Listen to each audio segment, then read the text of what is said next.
বৈষম্য বিরোধী ছাত্র আন্দোলনে নিহত শাহীন শেখকে গলা কেটে ও আগুনে পুড়িয়ে হত্যা করা হয়েছে বলে অভিযোগ করেছেন শাহীন শেখের পরিবার।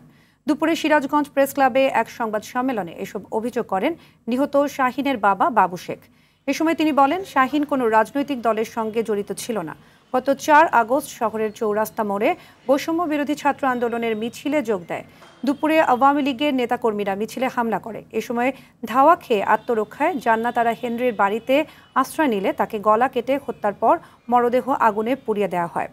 সংবাদ সম্মেলনে সন্তান হত্যার বিচার দাবি করেছেন নিহতের পরিবার। আমার ছেলে কোনো রাজনীতির সাথে কোনো সম্পৃক্ত না, আমার ছেলে ছাত্র।